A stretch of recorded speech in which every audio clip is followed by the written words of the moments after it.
అందరికీ నా వందనాలు. దేవుని నామాన్ని మహిమ కలుగుగాక. యెహోషువ గ్రంథము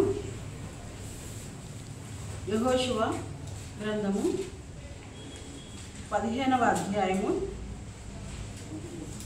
19వ వచనం. అందుకామె నాకు దీవెన దయచేయము, నీవు నాకు దక్షిణ భూమి ఇచ్చి ఉన్నావు కనుక నీటి మడుగులను నాకు దయచేయమనగా అతడు ఆమెకు మెరక మడుగులను పల్లపు మడుగులను ఇచ్చాను. చాలమ్మా, దేవునికి స్తోత్రం. అయితే ఇక్కడ మనం చూసినట్లయితే ఆక్సా ఎవరో మనకు అందరికి తెలిసిందే. దాదాపుగా ఆక్సా మరి కాలేబు యొక్క కుమార్తె కదా. మరి కాలేబు గురించి మనం తెలుసుకున్నట్లయితే మరి ఆయన గురించిన సాక్ష్యం దేవుడే పలుకుతూ వచ్చాడనమాట.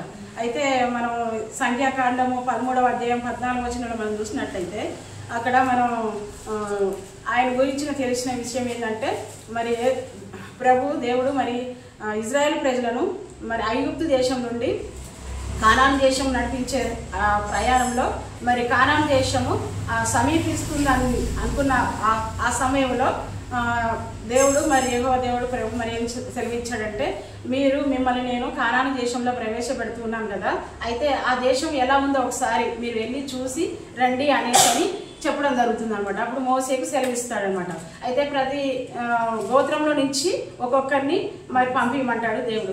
ఆ సమయంలో మరి ఆ గోత్రంలో ఒక్కొక్కరిని మళ్ళీ అందులో ప్రాధాన్యతను పంపించమని దేవుడు యేసుప్రభువు వారు చెప్తా ఉంటారు అనమాట. అయితే ఆ సమయంలో ఇంకా కాలేబు యెహోషువ కూడా ఉంటారనమాట ఆ యొక్క గోత్రాల్లో. అయితే దేవునికి స్తోత్రం, వాళ్ళందరూ వెళ్ళి మరి ఆ యొక్క కానాను దేశం చూసి వచ్చిన తర్వాత యెహోషువ కాలేబు తప్ప మిగతా వాళ్ళందరూ కూడా ఆ దేశం గురించి మరి చెడ్డ సమాచారం తెస్తారు కదా, మనకు అందరికి తెలిసిందే. దేవుని స్తోత్రం. ఏమైతుంది అక్కడ మరి యెహోషువ మరి కాలేబు తప్ప మిగతా వాళ్ళందరూ కూడా చెడ్డ సమాచారం తెస్తారు. అయితే కాలేబు యెహోషువ మాత్రం మరి సరైన విధంగా వారు మరి తెలియజేయడం జరుగుతుంది. అయితే ఆ సమయంలో మరి ఏం జరుగుతుందంటే ఒకసారి చూద్దాము. సంఖ్యాకాండము 13వ అధ్యాయము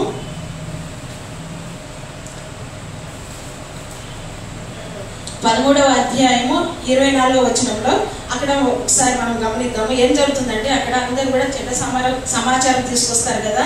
మరి యేసయ్య ఏమంటాడంటే, వీళ్ళందరూ కూడా నాకు విరోధంగా మరి తిరుగుబాటు చేస్తూ వచ్చారు, నా మాట వినక వచ్చారు. అయితే నా సేవకుడైన మరి కాలేబు మరి చక్కగా మరి నా విషయంలో నేను ఏదైతే అనుకున్నానో అది మరి తెలియజేస్తూ వచ్చాడు అనేసి.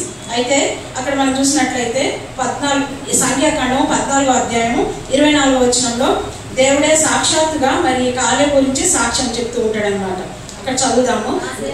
నా సేవకుడైన కాలేబు మంచి మనసు కలిగి పూర్ణ మనసుతో నన్ను అనుసరించిన హేతువు చేత అతడు పోయిన దేశంలో అతన్ని ప్రవేశపెట్టేదను, అతని సంతతి దాన్ని స్వాధీనపరచుకుని అనేసి యేసుప్రభు వారే మరి కాలేబు గురించిన సాక్ష్యం చెప్తూ వస్తున్నాడు అనమాట. అయితే దేవుని నామాన్ని మహిమ కలుగాక. ఆ సమయంలో మరి దేవుడు కాలేబును వాడుకున్నట్టుగా మనం చూస్తాం. అయితే ఇక్కడ చూసినట్లయితే యెహోషువ గ్రంథం మరి 15వ అధ్యాయము 19వ వచనంలో చూసినట్లయితే ఆ కాలేబు కుమార్తె ఆక్సా అనమాట. మరి ఆక్సాకు మ్యారేజ్ చేసిన తర్వాత దేవుడు కాలేబు వివాహం జరిగిస్తాడు.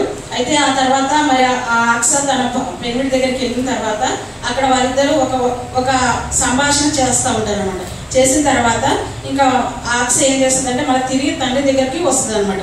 వచ్చినప్పుడు ఆమె పలికిన మాట అనమాట ఏంటి, 15వ అధ్యాయం 19వ వచనం. అందుకామె నాకు దీవెన దయచేయము, నీవు నాకు దక్షిణ భూమి ఇచ్చి ఉన్నావు కనుక నీటి మడుగులను నాకు దయచేయము అనగా అతడు ఆమెకు మెరక మడుగులను పల్లపు మడుగులను ఇచ్చాను. అయితే ఇక్కడ మనం చూసినట్లయితే దేవునికి స్తోత్రం, కాలేబంట ఆక్సాకి మరి దక్షిణ భూమిని ఇచ్చాడంట. అయితే అది ఎడారి ప్రాంతం అంట. అయితే మరి ఆక్సా తన మరి పెనిమిటి తన భర్తను మరి ఇద్దరు కూడా మరి ఆలోచించుకొని మరి అక్కడికి రావడం జరిగింది. తన తండ్రి దగ్గరికి వచ్చినప్పుడు అయితే ఆమె అడుగుతుంది ఏంటంటే, తండ్రి నాకు దీవెన దయచేయము అనేసి. అయితే నువ్వు నాకు దక్షిణ భూములు ఇచ్చావు, అది ఎడారి ప్రాంతంగా ఉంది, అయితే నాకు నీటి మడుగులు నాకు ఇవ్వు అనేసి అని అడుగుతుంది అనమాట. అప్పుడు వెంటనే కాలేబ్ ఏం చేస్తాడంటే, మరి ఆమె అడిగింది నీటి మడుగులు మాత్రమే, కానీ కాలేబ్ ఏం చేస్తాడంటే మెరక మడుగులను మరి పల్లపు మడుగులను ఇస్తాడనమాట. ఆమె అడిగింది ఒకటే, కానీ అక్కడ కాలేబ్ ఏం చేస్తాడు 2 విధాలైన నీటి మడుగులను, నీటి ఊటలను కలిగిన భూమిని మరి అక్సాకి ఇస్తాడు కదా. దేవుని స్తోత్రం, హల్లెలూయా. అదేవిధంగా దేవుని నామానికి మహిమ కలుగుగాక. మత్తయి సువార్త 7వ అధ్యాయం 7వ వచనంలో మనకు అందరికి తెలిసిన విషయమే, అడుగుము నీకు ఇవ్వబడును అనమాట. చూద్దాం ఒకసారి.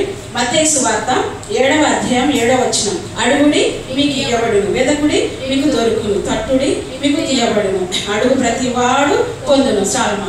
అయితే ఇక్కడ ఏంటంటే అడుగుడి మీకు ఇవ్వబడును. అయితే ఆక్స మరి తన తండ్రిని కాలేబుని అడిగిన వెంటనే మరి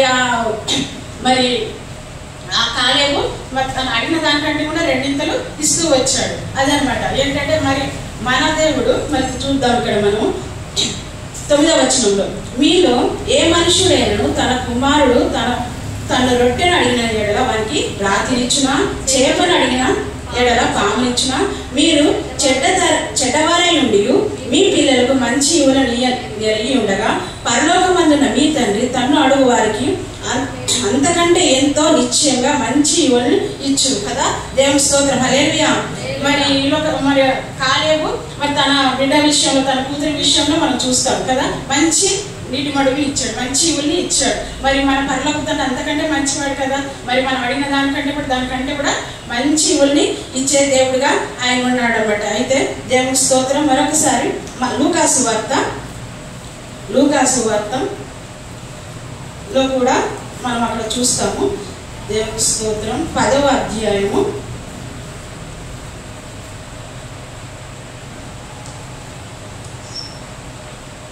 11వ అధ్యాయము 5వ వచనంలో మనం చూస్తాం. అయితే ఇక్కడ మనం ఒక జ్ఞాపకం చేసుకోవాల్సింది ఏంటంటే, అడుగుడి మీకు ఇవ్వబడును, అడుగు ప్రతి వానికి కూడా ఇవ్వబడును అనేసి. అయితే దేవుని నామానికి మహిమ కలుగాక. నేను మరి విశ్వాసంగా ఉన్నప్పుడు అనమాట, నేను ఏమడిగానంటే, ప్రభువా నాకు మంచి స్థలము, నాకు ఇల్లు కట్టుకోవడానికి నాకు ఇవ్వు ప్రభువా అని ప్రార్థన చేశాను. అయితే దేవుని స్తోత్రం, నిజంగా మంచి స్థలం ఇచ్చాడు. ఎందుకంటే ఆ స్థలము ఇటువైపు డౌన్ ఉంటుంది, మా ఇంటికి ఇటువైపు కూడా డౌన్ ఉంటుంది. అయితే అది నాకు చాలా సంతోషం అనిపించింది. ఆ తర్వాత మరి నేను ఏమడిగానంటే, ప్రభువా నాకు 3 గదులు ఉన్న ఇల్లు నాకు దయచేయి, ఒకటి వంట రూము, బెడ్రూము, హాల్ అని అడిగాను అనమాట. అది రేకుల ఇల్లుతో అప్పుడున్న ఆ స్థితులను బట్టి నేనేం అడిగానంటే రేకుల ఇల్లు అని అడిగాను అనమాట. ఆ రేకుల ఇంట్లోనే నాకు మరి కిచెను, బెడ్రూము, హాల్ కావాలి నాకు అని అట్లా ప్రార్థన చేశాను అనమాట. దేవుని నామాన్ని మహిమ కలుగాక. మరి అక్కడ మనం చూస్తున్నాం కదా, మరి దేవుడు ఎంతోగానో మరి మనం అడిగిన దానికంటే కూడా మరి అడుగుని మీకు ఇవ్వబడును కదా. మరి అడిగిన దానికి కూడా ఎంతో మరి రెట్టింపు మంచి ఇవ్వలను ఇచ్చే దేవుడిగా ఉన్నాడు. అప్పుడు నేను రేకులని అడిగాను, కానీ దేవుడు స్లాబ్ కలిగిన మంచి మరి ఇల్లును గృహం నాకు దేవుడు ఇచ్చాడు. హల్లెలూయా, హల్లెలూయా. ఆ విధంగా మనం అడిగిన దానికంటే దేవుడు మంచి ఈవుల్ని ఇచ్చే దేవుడు, శ్రేష్టమైన ఈవుల్ని దేవుడు మనకి ఇచ్చే దేవుడుగా మనకున్నాడు. అదే ఒకసారి ఏమైందంటే, మా చిన్నబాబు 5th క్లాస్లో ఉన్నప్పుడు అనమాట, తనకు సైకిల్ కావాలని అడిగాడు అనమాట. నాకు సైకిల్ కావాలని ఒకటే ఏడుస్తూ ఉన్నాడు. అయితే ఆ సమయంలో మా దగ్గర మాకు అంత అమౌంట్ లేదు, ఆ సైకిల్ కొని అంత అమౌంట్ లేదు. అయితే ఇప్పుడు నేనేమన్నా ఏడుస్తున్నాడు, నాకు సైకిల్ ఎప్పుడు కొనిస్తారు మీరు అనేసి. అయితే నేను అన్నాను, నీకు సైకిల్ కావాలి కదా, నీకు ఎలాంటి సైకిల్ కావాలనో నువ్వు వెళ్ళి ప్రార్థన చేసుకో, దేవుడు ఇస్తాను నేను నీకు అనేసి అని నేను చెప్పాను అనమాట. వెంటనే నేను అన్నానో లేదో వెళ్ళి బెడ్రూమ్లోకి వెళ్ళి కూర్చొని ఇంకా మోకరించి ప్రార్థన చేస్తూనే ఉన్నాడు. కళ్ళం కింద పడుతుంది నీళ్ళు. అయ్యా అది చూసి నేను నిజంగా ఆశ్చర్యపోయాను అనమాట. వెంటనే ఇంకా నేను ఒకరి సందర్శించినప్పుడు ఒకటి చెప్పినప్పుడు వెంటనే వాళ్ళు కూడా ఏం చేశారు, ఇచ్చారు డబ్బులు, అమౌంట్ ఇవ్వగానే. అయితే ఏమన్నాడంటే, నేనేమనుకున్నానంటే మామూలు సైకిలే అనుకున్నాను, కానీ ఆయనకి గేర్ల సైకిల్ కావాలంట. అది ఆ గేర్ల సైకిల్ మళ్ళీ 16 గేర్లు కావాలిన సైకిల్ కావాలంట. అయితే దేవుడు నిజంగా అద్భుతకరంగా మరి తను అడిగిన దానికి కంటే కూడా మంచి మరి ఆయన అడిగింది గేర్ సైకిల్, కానీ 16 గేర్లు వెళ్ళిన సైకిల్ దేవుడు మరి చిన్నబాబుకి ఇచ్చాడు అనమాట. ఆమె హల్లెలూయా. హల్లెలూయా. అది అన్నమాట, మనం అడిగిన దానికంటే దేవుడు మనకి మంచి ఈవుల్ని ఇచ్చే దేవుడుగా మనకు ఉన్నాడనమాట. ఆమేన్. అయితే లూకా సువార్త 11వ అధ్యాయం 5వ వచనంలో అక్కడ మనం చూసినట్లయితే, మరియు ఆయన వారితో ఇట్లా, నేను మీలో ఎవరికైనా ఒక స్నేహితుడు ఉండగా అతడు అర్ధరాత్రి వేళ ఆ స్నేహితుని యొద్దకు వెళ్ళి, స్నేహితుడా, నాకు 3 రొట్టెలు బదులు, నా స్నేహితుడు ప్రయాణం చేయొచ్చు మార్గంలో నా యొద్దకు వచ్చి ఉన్నాడు, అతనికి పెట్టుటకు నా యొద్ద ఏమీ లేదని అతనితో చెప్పిన ఎడల, అతడు లోపలనే ఉండి, నన్ను తొందర పెట్టవద్దు, తలుపు వేసి ఉన్నది, నా చిన్నపిల్లలు నాతో కూడా పండుకొని ఉన్నారు, నేను లేచి ఇవ్వలేనని చెప్పున, అతడు తన స్నేహితుడైన లేచి ఇవ్వకపోయినను అతడు సిగ్గుమారి మాటి మాటికి అడుగుట వలన లేచి అతనికి కావలసినవన్నీ ఇచ్చునని మీతో చెప్పుచున్నాను. ఆమె స్తోత్రం. అయితే ఇక్కడ మనం చూసినట్లయితే అక్కడ అడగండి మీకు ఇయ్యబడును అనేసి కదా, మంచి శ్రేష్టమైన ఈవులు దేవుడు మనకు అనుగ్రహించే దేవుడుగా ఉన్నాడు. ఒకవేళ అది కూడా మనం అడుగుతా ఉన్నాం అనుకోండి, ఇంకా ఆ యొక్క ఏమి మనకు దొరకట్లేదు అనుకోండి, మాటి మాటికి మనం అడగాలని ఇక్కడ చెప్తున్నాడు. ఎట్లా అంటే, అతనికి ఒక స్నేహితుడు ఉన్నాడంట. ఆ స్నేహితుడి దగ్గరికి వెళ్ళి అర్ధరాత్రి పూట వెళ్ళి మరి తలుపు కొడతాడు. తలుపు కొట్టేసి ఇలాగా చెప్తాడన్నమాట. ఏమంటే, నాకు ఒక స్నేహితుడు, ఆ స్నేహితుడు మరి దూరదేశంలో ఉంటాడు, ఆయన మార్గ మధ్యలో నా ఇంటికి వచ్చాడు, అయితే ఆయన పెట్టడానికి నా దగ్గర ఏమీ లేదు, కాబట్టి నువ్వు నాకు నా స్నేహితుడు పెట్టడానికి 3 రొట్టెలు ఇవ్వవా అనేసి అని తలుపు కొడుతూ అడుగుతూ ఉంటాడు అనమాట. అడుగుతున్నప్పుడు ఆయన తలుపు కొడుతూ ఉంటే ఇంకా నిద్ర పట్టదు కదా, అది అర్ధరాత్రి పూట. అయితే వెంటనే ఆ స్నేహితుడు ఏమంటాడంటే, నేను పండుకున్నాను, నా పిల్లలు నాతో కూడా పండుకున్నారు, నేను లేచి ఇవ్వలేను అనేసి అని చెప్తాడు. అయినప్పటికీ ఇంకా మళ్ళీ చెప్తూనే ఉంటాడు, తలుపు కొడుతూనే ఉంటాడు, తలుపుని తడుతూనే ఉంటాడు అనమాట. అయితే ఆ సమయంలో మరి దేవుడు మరి మనకు తెలియజేసింది ఏమిటంటే, ఆయనంట మరి మాటికి తలుపు కొడుతూనే ఉన్నాడు, అడుగుతూనే ఉన్నాడు అనమాట. ఎలాగంటే సిగ్గుమారి అనమాట కదా. ఎట్లా అంటే సిగ్గుమారి మాటికి అడుగుతూ వచ్చాడంట. అయితే అప్పుడు మరి ఆ విధంగా మరి కొడుతూ ఉంటే, తలుపు కొడుతూ ఆయన్ని ప్రాధేయపడుతూ ఆయన వేడుకుంటూ ఉంటే ఆయనకి ఇంకా నిద్ర పడుతుందా? నిద్ర పట్టదు కదా. అయితే వెంటనే లేచి ఇంకా తలుపు తీసి ఆయన అడిగింది ఎంత? 3 రొట్టెలు. కానీ ఈయన ఇచ్చింది ఏంటంటే, అతనికి కావాల్సిందంతా కూడా ఇచ్చాడట. ఆమె హల్లెలూయా, హల్లెలూయా. ఏంటంట, అతనికి కావాల్సినవన్నీ ఇచ్చునని మీతో చెప్పుచున్నాను, అటువలే మీరును అడుగుడి, మీకు ఇయ్యబడును అనేసి దేవుని వాక్యం సెలవిస్తుంది. హల్లెలూయా, హల్లెలూయా. మనం అడిగినప్పుడు కొన్ని విషయాలు దేవుడు తొందరగా ఇస్తాడు, కానీ కొన్ని విషయాల్లో ఏమవుతుందంటే అది కొంచెం ప్రార్థన తీవ్రత పెంచే విషయంగా ఉంటుంది అనమాట. అప్పుడు మనం ఏం చేయాలంటే మాటికి దేవుని సన్నిధికి వచ్చి అడిగినట్లయితే దేవుడు తప్పకుండా, ఇప్పుడు ఏ విధంగా మరి ఆ స్నేహితుల విషయం మనం చూస్తాం కదా, మరి ఇహలోకమైన ఆ స్నేహితులే మనుషులే మరి మాటికి అడిగినప్పుడు వారు ఏ విధంగా చేస్తూ వచ్చారో మనం చూస్తాం. మరి మన పరలోక తండ్రి అంతకంటే మంచి దేవుడు కదా, కావాల్సిన మంచి ఈవులను ఆయన మనకి అనుగ్రహించే దేవుడుగా ఉన్నాడు. అదే విషయంలో మనం చూస్తాము. ఇంకా మత్తయి సువార్త 15వ అధ్యాయంలో కూడా మనం చూస్తాం. మనకు అందరికీ తెలిసిందే, ఎవరు తూరు సీదోను పట్టణస్తురాలైన కానాను స్త్రీ. ఆమె కూడా మరి ఆమెకున్న బాధ ఏందో మనకు అందరికీ తెలిసింది కదా. తన కుమార్తెకు దయ్యం పట్టింది, ప్రభువా నా కుమార్తెను విడిపించని ఆమె కేకలు వేస్తూ వారిని అంటే వెంబడిస్తుందంట, కేకలు వేస్తుందంట. దావీదు కుమారుడా నన్ను కరుణించు, నా బిడ్డను కనికరించు అనేసి కేకలు వేస్తూ ఉంటే అది ఈయన వింటున్నాడు, శిష్యులు కూడా వింటున్నారు కదా. అయినప్పటికీ దేవుడు మరి అక్కడ యేసుప్రభు వారు మరి ఏం సమాధానం ఇవ్వట్లేదు. అయితే శిష్యులు ఏం చేస్తున్నారు, ఏమన్నారంటే, ప్రభువా ఈమె మన ఎమ్మడి వచ్చి ఊరికే కేకలు పెడతా ఉంది, కాబట్టి ఆమెని పంపివేసాయి అనేసి మరి తిరస్కారంగా మాట్లాడడం జరుగుతుంది అనమాట. అయితే అక్కడ మనం చూస్తాం ఏమనంటే, ఒకసారి చూద్దాము. మత్తయి సువార్త 15వ అధ్యాయము 24వ వచనంలో మనం చూస్తాం. అయితే అక్కడ ఏమంటాడంటే, యేసుప్రభు యొక్క శిష్యులు, దేవుని యొక్క శిష్యులు ఏమంటారంటే, ఈమెను పంపివేయి అనేసి అంటారు అనమాట. ఆమెని అవమానిస్తున్నట్టుగా మనం చూస్తూ ఉన్నాం అనమాట. ఆమెను మరి పట్టించుకునే స్థితిలో వారు ఉన్నారనేసి మరి ఇక్కడ అర్థమవుతుంది. అదే సమయంలో యేసుప్రభు వారు కూడా వినట్టుగా ఉంటూ ఉన్నాడు అనమాట. అయితే ఆయన ఒక మాట చెప్తాడు, ఏంటంటే, నేను ఇజ్రాయేల్ ఇంటి వారి కొరికే నేను వచ్చి ఉన్నాను, కానీ అందరి కొరకు నేను రాలేదమ్మా అనేసి అంటాడు అనమాట. అయితే ఆమె మళ్ళా ఆయనను వచ్చి ఆయనకు మ్రొక్కిందంట. అంటే అక్కడ మనం చూస్తున్నాం, అంటే మనకు సమాధానం దొరకలేదనుకో మనం వెంటనే పడిపోవద్దని ఇక్కడ మరి ఆ వాక్య సందర్భంగా మనం తెలియజేయబడుతున్నాను. వెంటనే ఆమె చేయాల్సినంత చేస్తుంది. వెంటనే ఆమె యేసుప్రభువు దగ్గరకు వచ్చి ఆయన మొక్కిందంట కదా. మొక్కడం అంటే ఆయన ఆరాధించడం కదా, ఆయన ఆరాధించడం, ఆయన స్తుతించడం, ఆయన గణపరచడం. ఆ విధంగా చేస్తున్నప్పుడు అప్పుడు యేసుప్రభువు వారు అంటున్నారు, ఆయన పిల్లలు తినే రొట్టె ముక్కలు తీసి కుక్క పిల్లలకి వేయడం అది కరెక్ట్ కాదు కదమ్మా, సరి అని కాదు కదా అంటే అప్పుడు ఆమె అంటది, అవును ప్రేమ అది కూడా కరెక్టే, కానీ మరి యజమాని బల్ల మీద నుంచి ఉన్న ఆ రొట్టె ముక్కలు కూడా కుక్క పిల్లలు తింటాయి కదా అనేసి అని అక్కడ యేసుప్రభువు వారు చెప్తా ఉంటారు అన్నమాట. అయితే చెప్తా ఉంటారు, ఏమని చెప్తారంటే, అయితే అమ్మ నీ విశ్వాసము గొప్పది, నీవు కోరుకున్నట్టుగానే నీకు అగునుగా కానీ. ఆమె హల్లెలూయా హల్లెలూయా. ఆమె ఏం చేస్తుంది, మాటి మాటికి మరి ఆయనతో వస్తూ మరి మాటి మాటికి కేకలు వేస్తూ ఆయనని స్తుతిస్తూ ఆయన ఆరాధిస్తూ మరి ఆయనని సన్నిధిలో గోజాడుతుంది. ఆయనని అక్కడ మనం చూస్తాం ఏమంటే, దయచేసి అని అన్న ప్రభువా నాకు సహాయం చేయమని అడిగాను, వేడుకుంటుంది అనమాట. దయచేసి నాకు సహాయం దయచే ప్రభువా అనేసరి ఆమె మరి దేవుని సన్నిధిలో ఆ దేవుని దగ్గర అడుగుతూ వస్తుంది అనమాట. ఆమె గోజాడుకుంటుంది, ఆమె వేడుకుంటుంది, బతిమాలుకుంటుంది. ఆ విధంగా చేయడం వల్ల వెంటనే దేవుడు మరి ఆమె మాట ఆమె ద్వారా వినడం కాదు, కానీ అక్కడ ఆమె విశ్వాసాన్ని దేవుడు చూసి మరి అదే విశ్వాసము నా శిష్యులు కూడా పొందుకోవాలనే విశ్వాసం అనే తాత్పర్యం కలిగి దేవుడు ఆ విధంగా చేస్తూ వచ్చాడనమాట. మరి అక్కడ మనం చూస్తున్నాం, మనం ప్రార్థన స్థాయి పెరుగుతూ ఉంది కదా.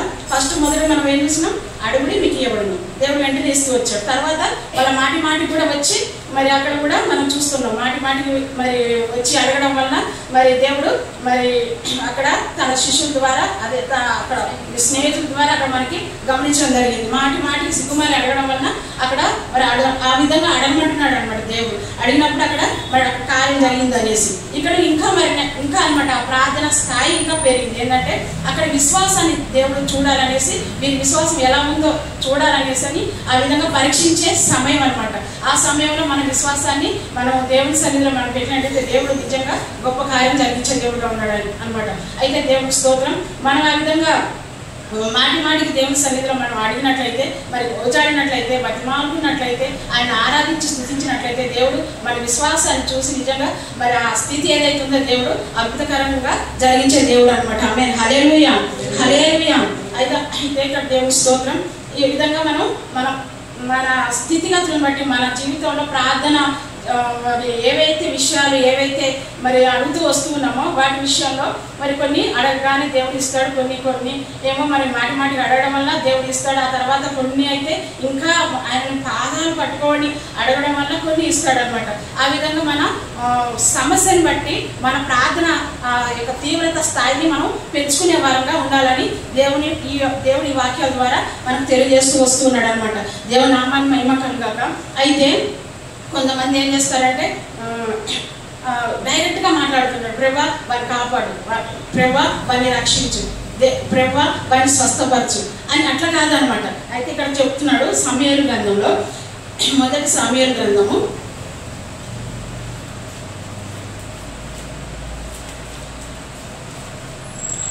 8వ అధ్యాయము 21వ వచనంలో, సమూయేలు జనుల యొక్క మాటలన్నిటిని విని యెహోవా సన్నిధిని వాటిని వివరించారు. చాలా ఇక్కడ ఏంటంట, సమూయేలు జనుల యొక్క మాటలన్నిటిని విని యెహోవా సన్నిధిని వాటిని వివరించాను. ఆమేన్ హల్లెలూయా.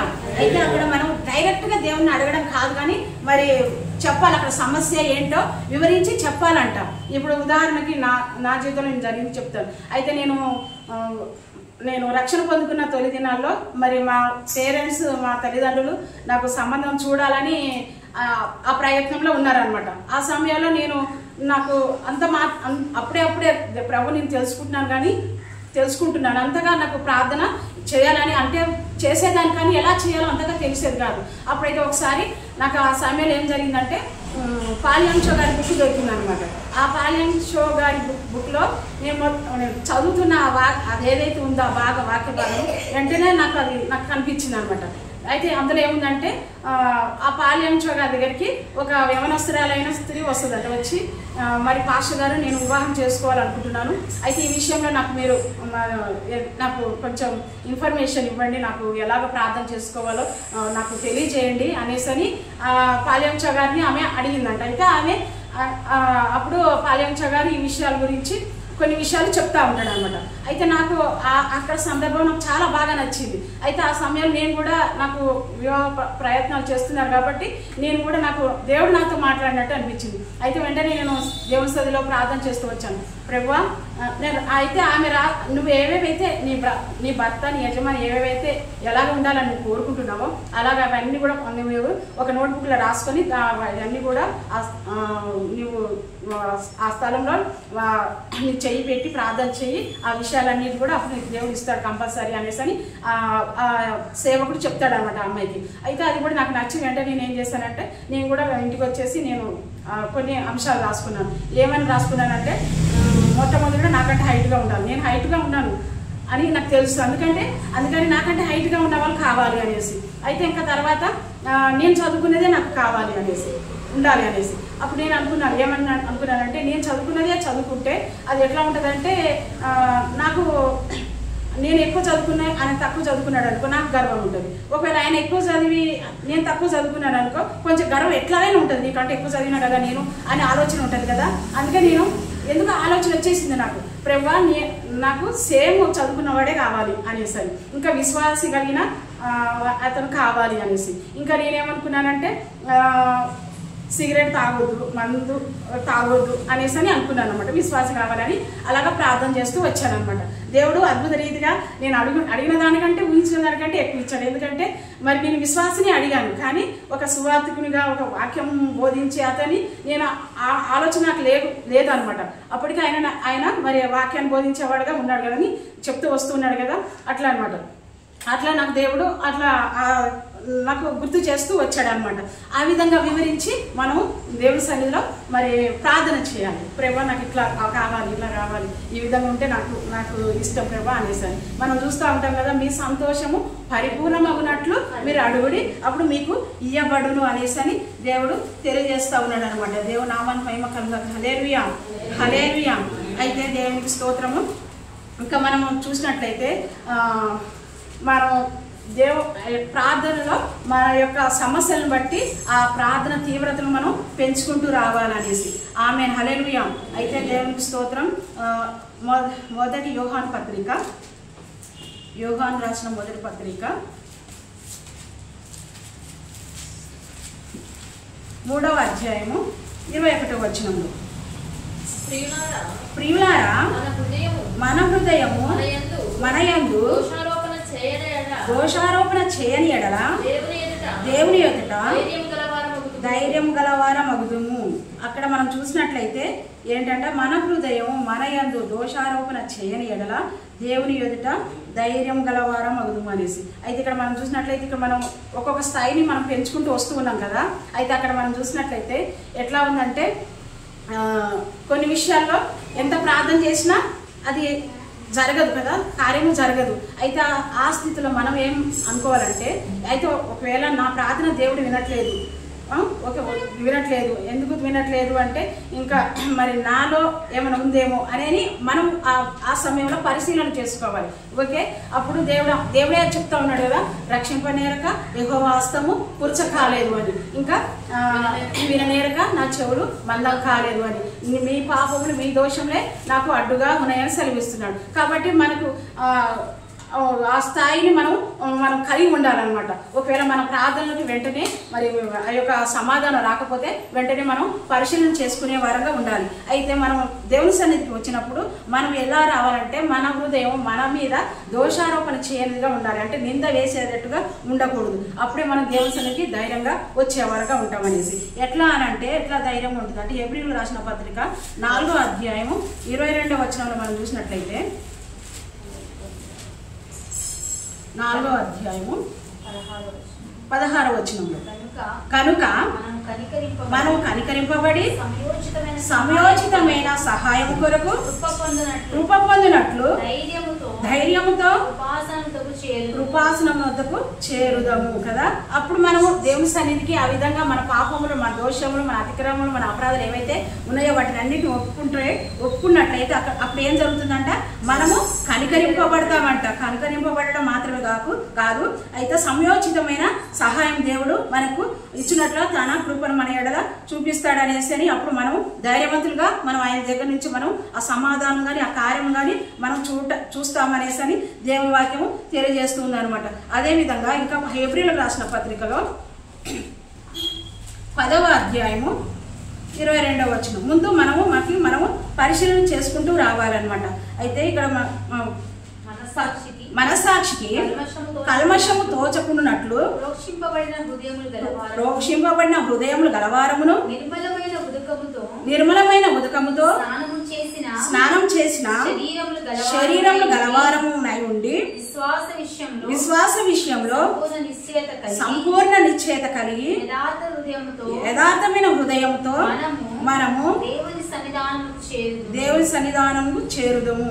ఎప్పుడైతే మనం ఈ విధంగా ఉంటామో అప్పుడు మనము ధైర్యం కలిగి దేవుని యొక్క కృపాసనముకు చేరే విధంగా మనం ఉంటామని. ఎట్లా అంటే మన మనస్సాక్షి ఉన్న కల్మషమును మరి ప్రోక్షింపబడిన హృదయం గలవారమై నిర్మలమైన మంచి మనస్సాక్షి కలిగిన వారమై కదా మరి విశ్వాసంతో సంపూర్ణ నిశ్చయంతో మరి దేవుని యొద్దకు వచ్చినట్లయితే దేవుడు తప్పకుండా మనం ఏవైతే అడుగుతూ వచ్చామో వాటన్నిటి కూడా దయచేసే దేవుడుగా ఉన్నాడని దేవుని వాక్యము తెలియజేస్తుంది అనమాట. దేవుని నామాన్ని మహిమ కలుగాక. అదేవిధంగా మనం చూసినట్లయితే అప్పుడు ఏంటంట మరొకసారి మనం చదువుదాము. మొదటి యోహాను పత్రిక 3వ అధ్యాయము 21వ వచనం 21-22. ప్రియులారా మన హృదయము మనయందు దోషారోపణ చేయని ఎడల దేవుని ఎదుట ధైర్యం గలవారమగుదుము మరియు మనం ఆయన ఆజ్ఞలను గైకొనుచు ఆయన దృష్టికి ఇష్టమైనవి చేయుచున్నాము కనుక మనమేమి అడిగినను అది ఆయన వలన మనకు దొరుకును అనేసి కదా.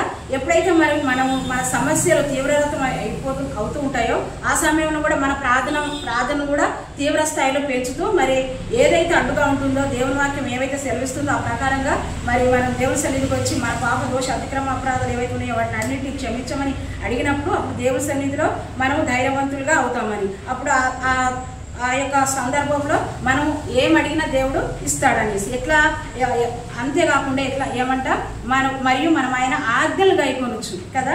మనం మరి నిర్దోషమైన హృదయం కలిగి దోషారోపణ చేయని హృదయం కలిగి మరి మంచి మనస్సాక్షి కలిగి దేవుని సన్నిధికి వచ్చినప్పుడు రావాలి. అంతేకాకుండా ఆయన ఆజ్ఞలను మనం గైకొనాలని అనమాట. ఆయన ఆజ్ఞలను గైకొనొచ్చు ఆయన దృష్టికి ఇష్టమైనవి చేయాలంట. ఆయన ఆజ్ఞలు ఏంటో మనకు అందరికీ తెలిసిందే కదా.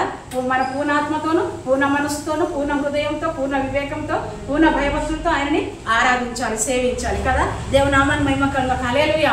ఇంకా రెండో ఆజ్ఞ మనకు అందరికీ తెలిసిందే, నిన్ను వలె నీ పొరుగు వారిని మరి ప్రేమించాలి. ఈ విధంగా ఆ రెండు ఆజ్ఞలు మనం పాటిస్తూ మరి దేవునికి ఇష్టమైన కార్యాలు మనం చేయాలంట. ఆమేన్. హల్లెలూయా. దేవునికి ఇష్టమైన కార్యాలను చేస్తే కనుక దేవుడు అంటే అప్పుడు మనం ఏమడిగినా ఇస్తాడంట. అబ్బా దేవునికి స్తోత్రం. హల్లెలూయా. నన్ను ఈ వాక్యం ఎంతగానో చేదపరుస్తుంది అనమాట. దేవునికి స్తోత్రం. అయితే ఏంటంటే ఆయనకి దేవునికి ఇష్టమైనవి, ఆయన దృష్టికి ఇష్టమైనవి మనం చేయాలంట. ఏంటి ఇవి ఆయనకి ఇష్టమైనవి అని అంటే అయితే మనం ఆయా వాక్యాలను మనం చూస్తూ ఉంటాం అనమాట. నేను చెప్తాను విన్నట్టయితే మన జీవఫలం ఆయనకి అర్పించాలి, స్తుతియాగము ఆయనకి అర్పించాలనేసి, ఇంకా మరి ఆయనకి విశ్వాసంలో ఇష్టలుగా ఉండాలనేసి ఇందాక మనం చదువుకున్నాం కదా. మరి తూరు పట్టణస్తురాలు ఆమె ఏ విధంగా విశ్వాసంతో మరి ప్రభుని అడిగిందో ఆ విధంగా విశ్వాసాన్ని కలిగిన వారు ఎవరైతే ఉంటారో ఆయనకి ఇష్టం అంట. ఆ విధంగా విశ్వాసము దేవుని మనం కలిగి ఉండాలనేసి. ఇంకా ఏమన్నంటే విరిగి నలిగిన హృదయం ఆయనకి ఇష్టము కదా. మరి 51వ కీర్తన మనం చూస్తూ ఉంటాం. విరిగి నలిగిన హృదయం కలిగి ఆయన సన్నిధిలో ఉన్నట్లయితే దేవుడు కార్యాలు జరిగిస్తాడని. ఇంకా మనం చూసినట్లయితే మరి యథార్థంగా ఉండాలంట. దేవుని నామాన్ని మహిమకరంగా. హల్లెలూయా. ఏ విధంగా ఉండాలి? మరి యథార్థంగా ఉండాలని దేవుడు యథార్థవంతులు ఆయనకి ఇష్టలుగా ఉంటారనేసి. ఇంకా ఏముందంటే మరి న్యాయమును జరిగించేవారుగా ఉండాలని. ఆమె హల్లెలూయా. ఇవి అనమాట ఆయనకి ఇష్టమైన కార్యాలు. ఆ ఇష్టమైన కార్యాలు చేస్తూ మరి మనం ఏది అడిగినా కూడా మరి ఆయన మనకి దయచేసే దేవుడుగా ఉన్నాడని దేవుని వాక్యం తెలియజేస్తుంది అనమాట. ఆమె హల్లెలూయా. హల్లెలూయా. ఇప్పుడు ఇది కూడా ఎట్లా అనిపిస్తుంది, కొంచెం హెవీగానే అనిపిస్తుంది కదా. ఫస్ట్ మనం చూస్తాం అడగగానే దేవుడు ఇచ్చాడు కదా, మళ్ళీ తర్వాత మళ్ళీ అడగగానే మరి కొంచెం సమయం పట్టింది కదా, మాటి మాటికి వచ్చి అడగడం వల్ల దేవుడు అక్కడ మళ్ళీ కార్యం జరిగిస్తాడు అనేసి. ఇంకా మనం తర్వాత తూరు సీదోను పట్టణస్తురాల దగ్గర కూడా ఇంకా మాటి మాటికి రావడం కాదు, ఆమె ఇంకా వేడుకుంటూ వచ్చింది, బతిమాలుకుంటూ వస్తుంది, ఆయనకి దయచేసి నాకు ఇవ్వని అడిగింది అనమాట. అప్పుడు ఆ దేవుడు మరి అక్కడ కూడా తన మరి వారి పట్ల దేవుడు కార్యం చేస్తాడు అనేసి. ఇంకా మనం చూస్తున్నాం ఏంటంటే మనం వివరించి అడగాలన్నమాట ప్రభుని. ప్రభు నాకు ఇది ఇష్టం, ప్రభు నాకు ఇది ఇవ్వు అనేసి అని అడిగినట్లయితే దేవుడు తప్పకుండా ఇస్తాడని. అయితే ఇంకా ఇప్పుడు కూడా మనం ఏం చూస్తున్నామంటే ఇంకా మనకి మన సమస్య ఏదైతే ఉందో, మన బాధ ఏదైతే ఉందో, మనది ఏదైతే ఉందో అది మరి ఇంకా తొలగట్లేదు, ఇంకా దేవుడి నుండి సమాధానం రావట్లేదు, ఇంకా కార్యం దేవుడు జరిగించట్లేదంటే ఇంకా మనలో ఏదో ఉంది అనేసి అని అర్థం కదా. వెంటనే మనం ఏం చేస్తాలి, ప్రభు దగ్గరికి ప్రభు సన్నిధానానికి వచ్చినట్లయితే అప్పుడు మన హృదయము మనము ఏ విధంగా ఉంది దేవుడు మనకు వెంటనే పరిశుద్ధాత్మ దేవుడు తెలియజేస్తాడు. ఆ విషయంలో మనం ప్రార్థించినట్లయితే అది ఒప్పుకోవాలి. మన పాపములు, మన దోషం ఏవైతే ఉన్నాయో అవన్నీ కూడా ఒప్పుకొని ప్రార్థించినట్లయితే దేవుడు తప్పకుండా మనం ఏది అడిగినా కానీ దేవుడు మనకి ఇచ్చే దేవుడుగా ఉన్నాడు అనమాట. హల్లెలూయా, హల్లెలూయా. ఆ విధంగా దేవుని ఆజ్ఞలను పాటిస్తూ మరి ఆయనకి ఇష్టమైనవి ఏవైతే ఉన్నాయో అవన్నీ మనం చేసినట్లయితే మనం ఏది అడిగినా ఇస్తాడు. ఆమె హల్లెలూయా. అయితే ముందు ఏం చేయాలి, ఈ 3 కలిగి ఉండాలి. 3 కలిగి ఉంటే కనుక నువ్వు ఆయన చిత్తానుసారంగా అడుగుతావు కదా, ఆయన నామానికి మహిమకరంగా అడుగుతావు. ఆయన ఏ విధంగా మరి ఆయన చెప్తూ వస్తా ఉన్నాడు కదా, ఏమని చెప్పాడు, నా నీతిని నా రాజ్యం మొదట వెతుకుడి, అప్పుడు మీకు ఏమడిగినా మీకు ఇస్తాను. ఆమేన్, హల్లెలూయా. అటువంటి మనం హృదయాన్ని మనం కలిగి ఉన్నట్లయితే మనం దేవుడి విషయంలో కూడా మనం కంగారుపడిన అవసరమే లేదు. దేవుడి నామానికి మహిమ కలుగాక. హల్లెలూయా.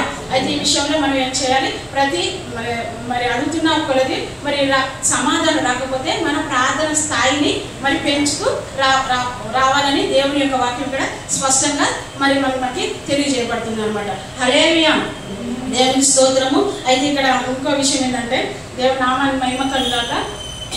ఇది ఏంటంటే ఇతరుల గురించి మనం చేసే ప్రార్థన ఎలా ఉందంటే ఒకసారి నేను ఒక సందర్భం చెప్తాను. దేవుని నామానికి మహిమ కలుగాక ఒక కుటుంబం అనమాట. ఆ కుటుంబం విషయంలో నన్ను ప్రార్థన చేయమని అడుగుతూ వచ్చారనమాట. అయితే వాళ్ళు చాలా చాలా ఇబ్బందికరమైన పరిస్థితుల్లో ఉన్నారు. ఏ కార్యం కూడా వారి జీవితాల్లో ఆ కుటుంబంలో జరగటం లేదనమాట. అయితే నా గురించి తెలిసి మరి తెలియజేయబడింది. అప్పుడు వాళ్ళు నన్ను పిలిచి ప్రార్థన చేయించుకుంటూ వస్తున్నారు. అప్పటికి 4 నెలలు అయిపోతుంది, 5 నెలలు అయిపోతుంది. అప్పటికి ఇంకా ఒక్క కార్యం కూడా జరగట్లేదు. దేవుడు దర్శనం చూపిస్తున్నాడు, ఇది అని చూపిస్తున్నాడు, కానీ వారి జీవితంలో వారి కుటుంబంలో కార్యాలు జరగట్లేదు. అయితే నాకు వెంటనే బాధ అనిపించింది, వేదన అనిపించింది. ప్రభా, ఇప్పుడు వరకు నేను ఏవైతే అడుగుతూ వస్తానో అవన్నీ కూడా ఇస్తూ వచ్చాం కదా, నా ప్రార్థన అంగీకరించి వారి జీవితాల్లో కార్యం జరిగిస్తూ వచ్చాం కదా, మరి వీరి విషయంలో ఎందుకు నువ్వు కార్యం జరిగించలేకపోతున్నావు అనేసి ఆ విధంగా నేను సన్నిధిలో దేవుని సన్నిధిలో ప్రార్థన చేస్తున్నప్పుడు పరిశుద్ధాత్మ దేవుడు నాకు ఒక ఆలోచన ఇచ్చాడు. ఏంటంటే నేను ఈ విధంగా ప్రార్థన చేశాను, ప్రభా నా ప్రాణాన్ని నువ్వు తీసేసుకో, అంతే, వారి జీవితంలో నువ్వు కార్యం జరిగించు. ఆమె హల్లెలూయా. ఆ విధంగా నాకు పరిశుద్ధాత్మ దేవుడు నాకు ఆలోచన ఇచ్చాడు. ఏంది, నా ప్రాణం తీసుకో ప్రభా అంతే, కానీ వారి జీవితంలో నువ్వు కార్యం జరిగించు అని ఆ మాట నేను అడుగుతూ వచ్చాను. అడుగుతూ రావడం వల్ల 4-5 నెలల నుంచి జరగని కార్యం దేవుడు 4-5 రోజుల్లో దేవుడు జరిగించాడు. ఆమె హల్లెలూయా, హల్లెలూయా.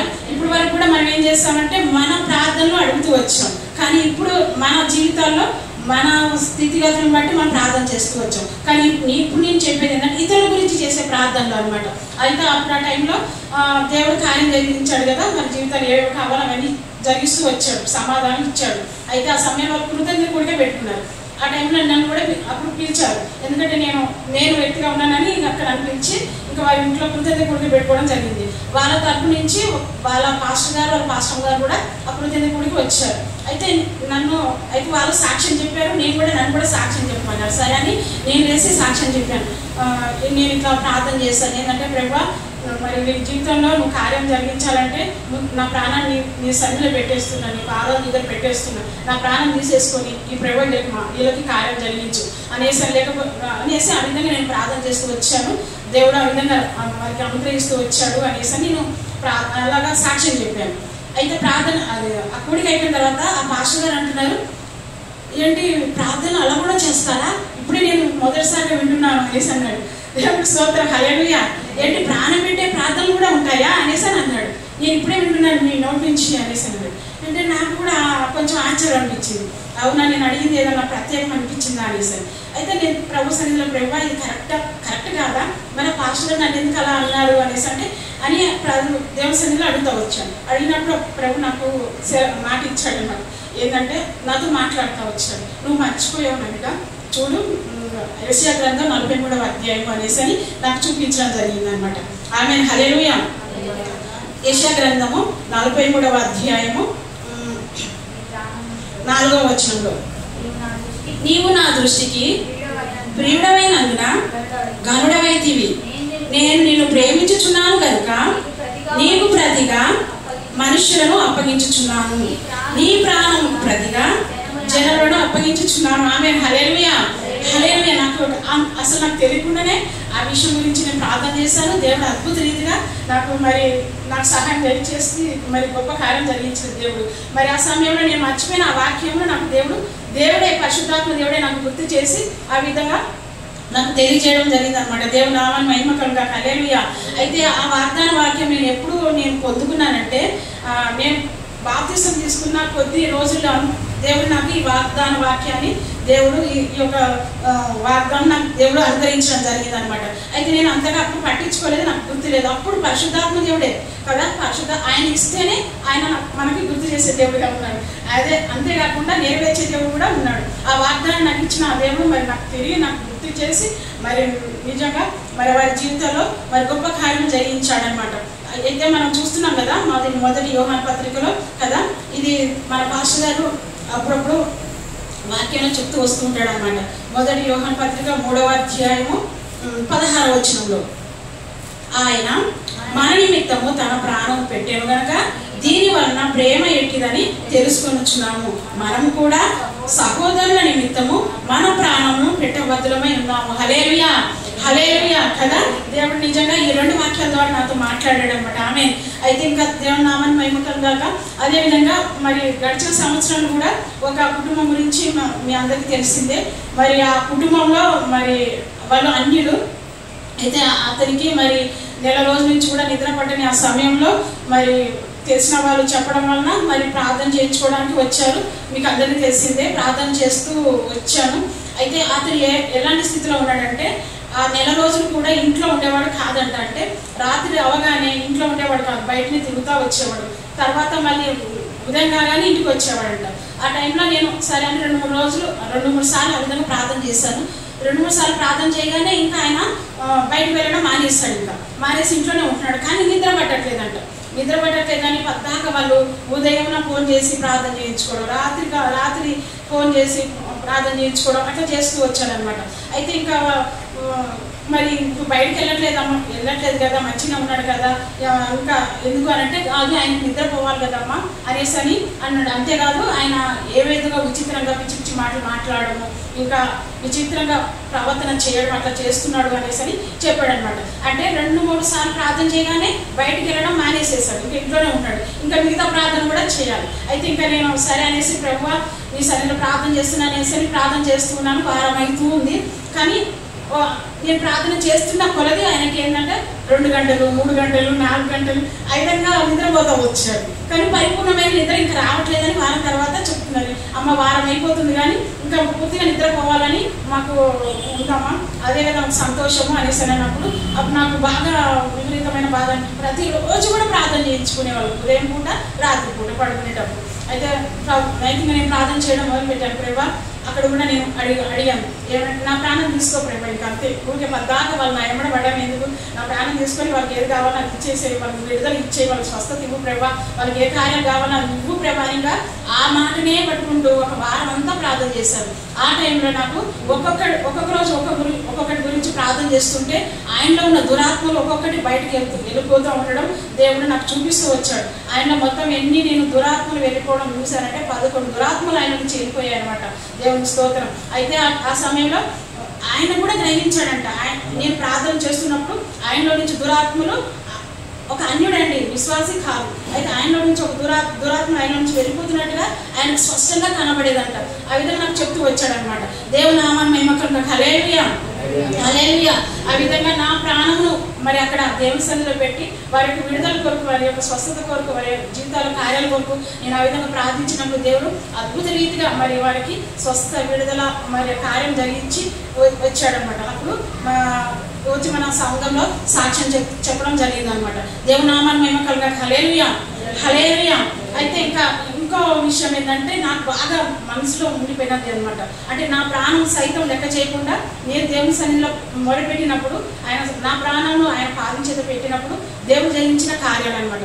అయితే దేవునికి స్తోత్రం. ఒకసారి మరి పాస్టర్ గారు జాబ్ చేసేటప్పుడు అక్కడ తన కూలీకి వాళ్ళ అక్క కూడా మరి ఆమెకి ఏమైందో తెలియదు కానీ మొత్తానికి దురాత్మలు పట్టడం వల్ల ఏం జరిగిందంటే 3 నెలలు హాస్పిటల్లోనే ఉందంట. 3 నెలలు హాస్పిటల్లో ఉంది. హాస్పిటల్లో ఉండడం కాదు, అసలు తినడం కూడా లేదు, చూపు కూడా లేదనమాట. ముక్కులో నుంచి గొంతులో నుంచి ఫ్లూయిడ్స్ ఇస్తూ ఉన్నారు. ఇంకా ఇవి ఇంతే, ఇంకా మా వల్ల కాదు అనేసి హాస్పిటల్ వాళ్ళు డిశ్చార్జ్ చేసి పంపించారు 3 నెలల తర్వాత. అయితే ఇంకా ఈయన మరి నాది సాక్ష్యం చెప్పడం జరిగిందంట. అప్పుడు నన్ను పిలవడం జరిగిందనమాట. అయితే వెళ్ళినప్పుడు నేను పాస్టర్ గారు 2-3 వెళ్ళాను అనమాట. వెళ్ళినప్పుడు అక్కడ మనం చూస్తే అర్థమైంది ఎట్లుందంటే అంటే ముక్కులో నుంచి నోట్లో నుంచి పైపులు అయితే ఉన్నాయి. అయితే ఇంకా ప్రార్థన చేస్తున్నాం కదా, వచ్చి కూర్చోమన్నారు. ఆమె నా బెడ్లో ఉందన్నమాట. అయితే కూర్చోవట్లేదు, నిలబడడానికి రావట్లేదు. ఎట్లా అంటే పిచ్చిగా చేస్తూ ఉందన్నమాట. అయితే ఇంకా ప్రార్థన అయిపోయిన తర్వాత ప్రార్థన చేసిన తర్వాత ఆ సిస్టర్ వాళ్ళ అక్క చెల్లి ఏమన్నారంటే, ఏంటమ్మా మరి ఏం దేవుడికి చూపిస్తూ వచ్చాడు, ఏం బయలుపరుస్తూ వచ్చాడు, దేవుడు మా అక్కని మరి బాగు చేస్తాడా, బతికిస్తాడా అని పాపం వాళ్ళు ఎంతో ప్రాధాన్యతగా అడిగాను అనమాట. అయితే అప్పుడు దేవుడు నాకు చూపించింది ఏంటంటే, నాకు ఏం బయలుపరిచింది ఏముందంటే, అయితే దేవుడు నాకు ఏం తెలియజేస్తున్నాడు అంటే, అమ్మ ఈ సిస్టర్కి మంచి అభిషక్తులైన వారు ఉంటారు కదా, పాస్టర్లు ఉంటారు కదా, వారితో ప్రార్థన చేయించండి, దేవుడు తప్పకుండా విడుదలిస్తాడు, దేవుడు బతికిస్తాడు అనేసి కూడా చెప్తూ ఉన్నాడు. నాకు బయలుపరిచిన విషయం వారికి చెప్పడం జరిగింది అనమాట. ఆమె హల్లెలూయా, హల్లెలూయా. అయితే అది మొదలుకొని వాళ్ళు ఏం చేస్తారంటే ప్రతిరోజు నాతో ప్రార్థన చేయించడం మొదలుపెట్టారు. పొద్దున ట్యూషన్ అయిపోతుంది, నాకు ట్యూషన్ అయిపోగానే ఇక 7 గంటలకు అయిపోయినాయి, 7 గంటలకు ఫోన్ చేసి ప్రార్థన చేయించుకోవడం ప్రతి దినం కూడా. అలాగే 3 నెలలు 4 నెలలు అయిపోయింది. ప్రతిరోజు అంటే దేవుడు స్వస్థిస్తే నాకు ఇంకా ఫోన్ చేయరు కదా, వాళ్ళు మంచి విడుదల దొరికిందని చెప్పేవాళ్ళు కదా. అయితే వాళ్ళు అన్నారు ఇంకా విడుదల దొరకలేదామంటే దొరకలేదు. అయితే అప్పుడు కూడా నేను ప్రార్థన చేశాను. 2-3 రోజులు పోవలసిన ప్రభా నా ప్రాణాన్ని సన్నిధిలో పెట్టేసుకుని అయిపోయింది, నన్ను తీసేసుకో, వారి జీవితంలో కార్యం చేయి, వాళ్ళు చూస్తున్నారు కదా ప్రతి దినం కూడా నా ఎంట పడుతున్నారు, నేను నీ ఎంట పడుతున్నాను, ప్రభా నా ప్రాణం పెడుతున్నా, కార్యం జరిగించని ఆ విధంగా ప్రార్థన చేస్తూ వచ్చాను అనమాట. దేవుని స్తోత్రం. హల్లెలూయా, హల్లెలూయా. ఆ సమయంలో మరి దేవుడు అద్భుత రీతిగా ఆమెకు విడుదల ఇచ్చాడు. ఆమె అయితే ఆమె ఎలా అంటే ఆమె HDFCలో మరి బ్యాంకులో క్యాషియర్ అనమాట. ఆ క్యాషియర్ ఆమె మరి తనకున్న పాస్వర్డ్ కూడా, ల్యాప్టాప్లో ఉన్న పాస్వర్డ్, కంప్యూటర్లో ఉన్న పాస్వర్డ్ కూడా మర్చిపోయింది. ఆ స్థితిలో దేవుడు మరి నిజంగా మరి మా అందరి ప్రార్థనలు వారు ఇతరులతో కూడా పాస్టర్లతో కూడా ప్రార్థన చేయించుకున్నారు. నాతో అయితే ప్రతిరోజు కూడా ప్రార్థన చేయించుకునేవారు. అలా 4 నెలలు ఆ విధంగా ప్రార్థన చేసిన తర్వాత దేవుడు గొప్ప అద్భుతమైన విడుదల మరి స్వస్థత బిడ్డకు అనుగ్రహించి మా వెంటనే అంటే చనిపోతుంది అనే స్థితిలో ఉన్న మరి ఆ బిడ్డను దేవుడు బతికించి మరి తిరిగి మరి ఆ HDFCలో తన ఆఫీస్లో పనిచేసుకోవడానికి, ఆ క్యాషియర్గా పనిచేసుకోవడానికి దేవుడు అద్భుతమైన కార్యం ఆ బిడ్డ పట్ల జరిగిస్తూ వచ్చాడనమాట. దేవుని నామాన్ని మహిమ కలుగాక. హల్లెలూయా, హల్లెలూయా. ఆ విధంగా మన జీవితంలో మన ప్రార్థనలు అలాగే ఉంటాయి అనమాట. దేవుని స్తోత్రం. ఏమంది మన మొట్టమొదటిగా మనం ప్రార్థన చేస్తూ వచ్చాం, మీరు అడుగుడి మీకు ఇవ్వబడును కదా, అడగగానే కొన్ని ఇచ్చేవి ఉంటాయి. ఆ తర్వాత మీరు మాటికి దేవుడు అడగమంటున్నాడు, సిగ్గుమని అడగమంటున్నాడు, అడగాలి.